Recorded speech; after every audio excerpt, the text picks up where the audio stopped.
வெள்ளாவையில் வேக வச்ச வெளுத்த துணி நானு உள்ள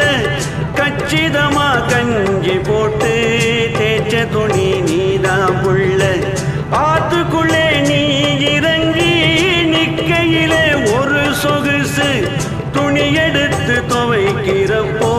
துவண்டு விடும் ஏ மனசு காஞ்சிபுரம் பட்டில் மின்னும் பொன்ன போல உண்மேனி எப்போது